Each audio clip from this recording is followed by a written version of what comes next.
Hi there, boys and girls. This is Mike from Retro Dog Digital, better known as Crawdad. How you doing today?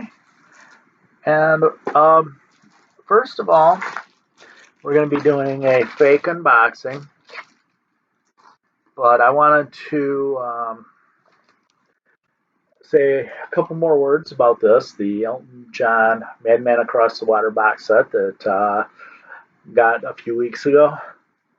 What I found is that the track list on each one is so similar that listening to this all at once is not a um, it's not an option. However, if you want to listen to each disc individually, you can interchange between them just fine and dandy. And I will have to say my favorite thing about this is the Razorface extended version that appeared on the SACD, which I didn't know at the time. But anyway, without further ado,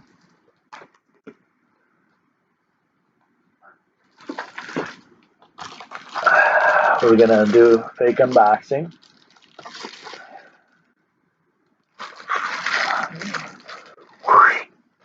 There, I opened it up. Pull out the card, and what we have here is Regimental Sergeant Zippo. This is the new old Elton John album, and I'm going to get this up here so you can read the hype sticker. Okay, keep it up there a little bit longer for the slow reading ones. We'll flip it around. And as you can see, this was made in the Czech Republic, and it has both the mono and the stereo mixes. Now, the stereo mix is brand new. The mono mix was made last year for the Record Store Day vinyl. And all of these songs appear on Jewel Box. Now, I didn't really ever get a chance to talk about Jewel Box much. It's a four-part box set. First two discs are what they it's like deep cuts. I don't know what the name of it is. Oh, that's what it's called. It's deep cuts. The next three are rarities from 1965 to 1971. It has a couple songs from Bluesology, including Comeback Baby, which appeared on the To Be Continued box way back in the 90s, a whole 32 years ago. And it ends up with some piano demos from Madman Across the Water, which is kind of weird because it's like there's different piano demos here, and I'm not sure. I haven't compared, but I'm not. There are a few titles that are the same between the piano demos here and the piano demos here. But in any case, the next two were rarities. I'm sorry, were B-sides. But these B-sides started in 1976 as all the B-sides that didn't appear on an album previous to that are on a two-disc set called Rare Masters along with the Friends soundtrack. And the eighth disc on this is called This Is Me. It says the final disc celebrates the songs mentioned in Elton's critically acclaimed autobiography, Me, closing the jewel box with the 2020 Academy Award winning I'm Gonna Love Me Again. Now, we'll set this aside for now. Main difference here is okay. I believe there's one song missing, and I should have looked up what it is. There's one song that's here that's not on Jewel Box. And I'm trying to look and see which one it is right now. It's a little bit too late for me to go deep digging unless I do a pause. But one song doesn't from this doesn't appear on Jewel Box. Of the songs that appear on Jewel Box, um, five of them are the same versions, but they're different mixes. The mixes that appear on here were 1968 mixes. Regimental Sergeant Zippo is like a full length on here, a little bit shortened on Jewel Box. And there's also the rest are piano demos. Some have tambourine or some kind of percussion, and there's that one that actually has a guitar too. But with all that being said, I didn't really get a chance to explore this the way I did. What happened is this was released in like about October of 2020. I got it. This was my one of my Christmas presents to myself, and I made a CDR, MP3 CDR of the three rarities discs for my car, and that way I could listen to them on the way to work. Well, not too far into the new year, I got COVID, and it put me out of commission for oh goodness, almost a month in one way, shape, or form. So I didn't really get into this in the beginning like I normally would have. Now, with that being said, I am able to listen to this with fresh ears and not make much comparisons.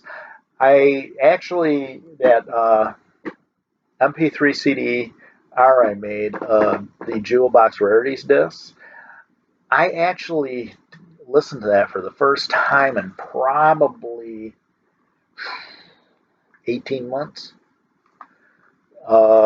Since, yeah, what is this, July? I don't think I ever pulled it out once I went back to work to listen to on my way to work.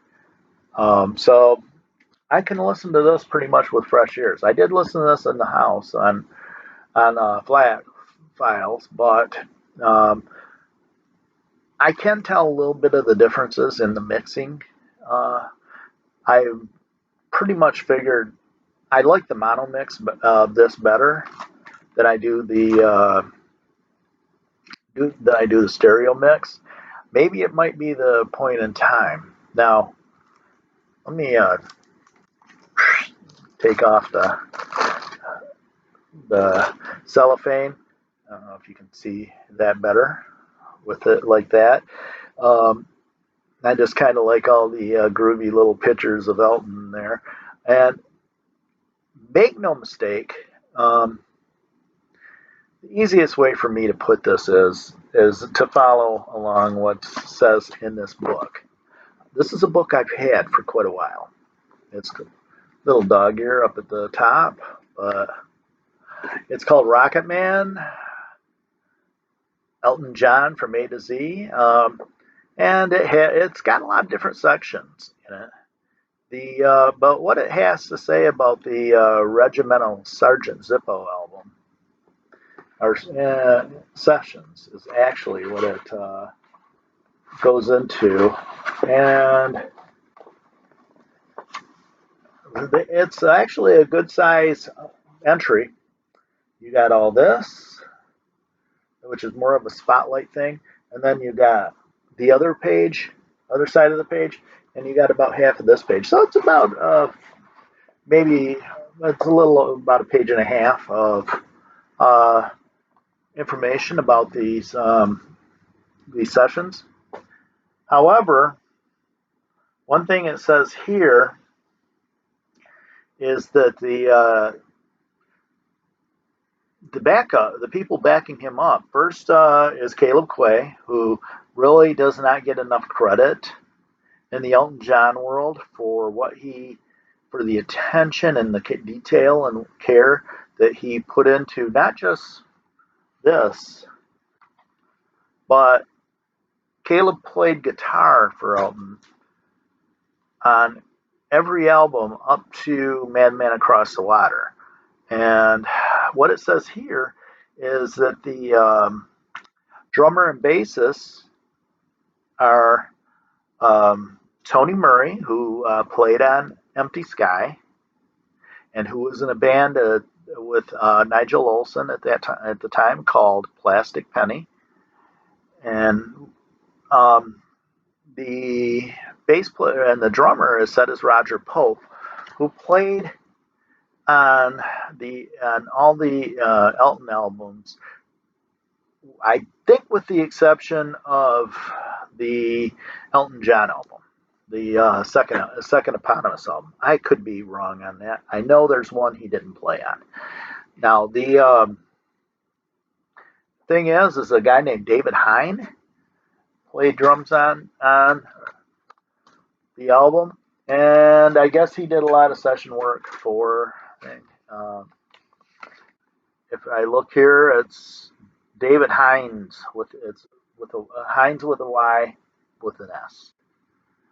And again, some care and detail are put into this because there are orchestrations on here, and it's like, okay, I look at it this way as far as the orchestrations. Why would they put orchestrations on something that's meant to be a demo? Or, with that being said, look at it this way: the first cut the Beatles ever did with a string section that got turned down, so to speak, was the original version of Obla Di Obla Da, which, by the way, I do prefer to the one that's on the White Album, but that's neither here nor there. But the final say in who was going to release this album belonged to Dick James, because they were using his studios, presumably his tape, and as probably a gesture or whatever. I don't know how you want to put it. I'm going to have to open that up, but it's for you to see. But it's on, how's that? It's on a DJM label, which all of the British versions of his albums were on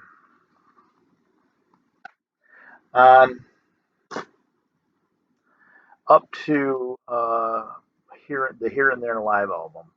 Or if you want to go by studio albums, it'll be Rock of the Westies. Now, of course, we all know that Dee Murray played. He next played with Elton John after, with the touring. Touring with him and Nigel Olsson was essentially his touring band. They appeared on one cut on Tumbleweed Connection Together, and that is, Amarina. And he and Nigel too were ousted after the Captain Fantastic album, and Caleb Quay and Roger Pope started playing with Elton John again. They played for two albums, Rock of the Westies and Blue Moves. But Blue Moves was under a new contract, even though they were in Rocket Records in the pretty much all over the world, but here in the U.S., at least, they were still on MCA. He was contracted for MCA up until 21 at 33, which came in 1980. Now, the thing is, too, is I'm listening to this, and the first time I listened to this, which was last Friday, this came out 1 week ago today. The thing I noticed, and is that this doesn't sound so much like a lost Elton John album as it does a lost Move album. If you don't know who the Move is, they are what they were what metamorphosis into ELO. And how would I rate this? Well, without getting too much individual songs, well, if I go with by what was released by DJM, I would probably say it would be the least accomplished album up the least accomplished studio album rather up to Empty or I'm sorry up to Rock of the Westies, which is the last studio album under that contract. Um, but that does not mean it's a bad album. Elton's output was extremely prolific and extremely considering how prolific he was, it was extremely good. Now, um, in songs individually, uh, some are better than others. When I the best things on here are "Turn to Me."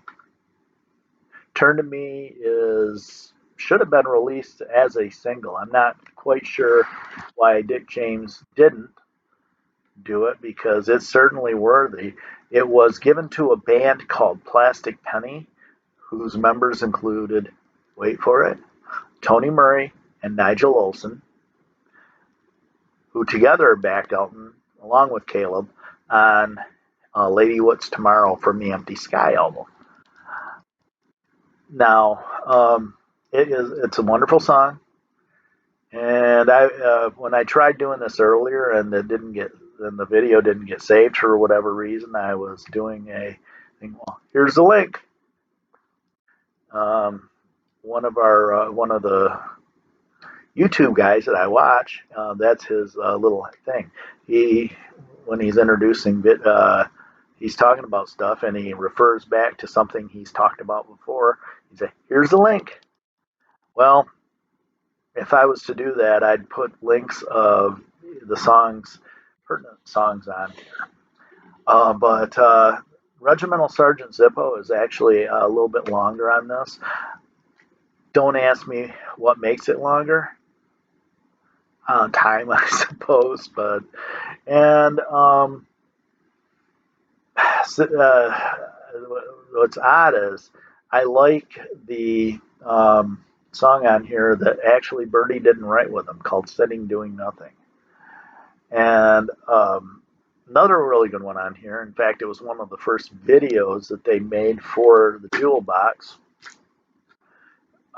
Is watching the planes go by.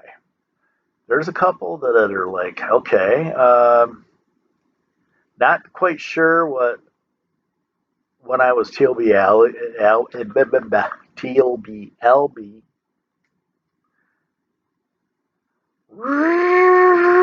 TLB Abbey was about. See, I don't have to do a blooper reel because the bloopers are left in. This is lo-fi. It's no production values whatsoever, and it's just me bullshitting all the way through it. Nothing wrong with that.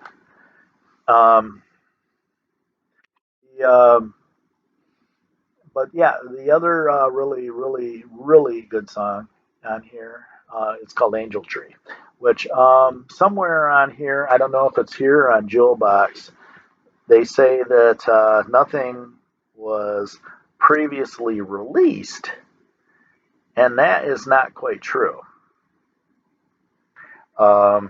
Because Angel Tree and one other song, I'd have to look it up, was released on a Portuguese EP along with Elton's first single.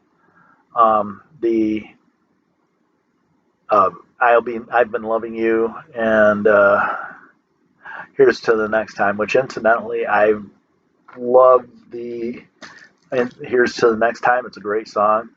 Um, it's the version that's on the version that's on Rare Masters has really, really, really a Southern soul feel, and I just absolutely love it. The only thing that doesn't reek of Southern soul is Alton's vocal. The other song but the other thing that I wanted to bring about, here's to the next time, is from Jewel. It's got a piano demo that's, I believe it has a tambourine with it. And it shows what an actually great song it is. And it shows you what a bright future Elton and Bernie had. Now, uh, they obviously, with Jewel Box being the proof, they had released, or they didn't release. They wrote a lot of things and put things out there as demos. I had mentioned "Turn to Me." There's a bunch of other ones that were actually made into songs. Now, I want to end up with saying about this is I'm sure I will listen to this a lot more than I have. I'm doing what I'm doing right now. That's holding up my other laptop. Is um,